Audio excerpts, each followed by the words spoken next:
Seuraavaksi siirrymme autoihin. Suomessa alkoi autoistuminen 60-luvulla, sitä ennen autojen määrä oli erittäin alhainen, myydyin auto oli Volkswagen Kupla.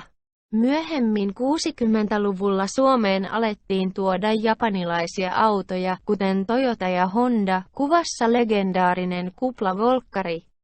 Seuraavaksi siirrytään autoista urheilijoihin. Tässä on muutama urheilija, kilpahiihtäjä Eetu Mäntyvaara, joka oli kolminkertainen olympiavoittaja. Mutta myös ensimmäinen dopingista kärähtänyt urheilija, Jorma Kinnunen on suomalainen entinen keihäänheittäjä, joka menestyi vuoden 1968 olympialaisissa tullen toiseksi.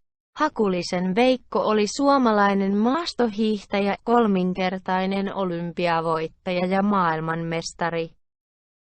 Siinä on 67 SM-mestarit omassa lajissaan. Jalkapallossa mestari oli Lahden Reipas, pesäpallossa Kouvolan Pallonlyöjät ja niin edelleen.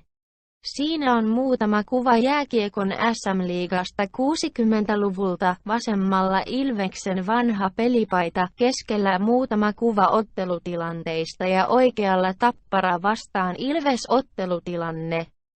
Sitten kerron 60-luvun mediasta. Suomessa oli 2 televisiokanavaa, TV-ohjelma 1 ja TV-ohjelma 2. Nykyään ne tunnetaan nimellä Yle TV1 ja Yle TV2.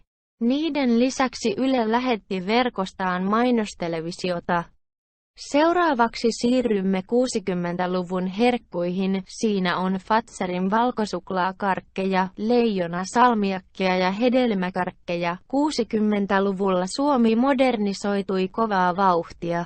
Alle kouluikäisten lasten hampaiden hoitoa valisti Mannerheimin lastensuojelu mittavalla kampanjallaan. 50-luvulla säädetty kuntien velvoite hammashoidosta pantiin käytäntöön vuonna 1967.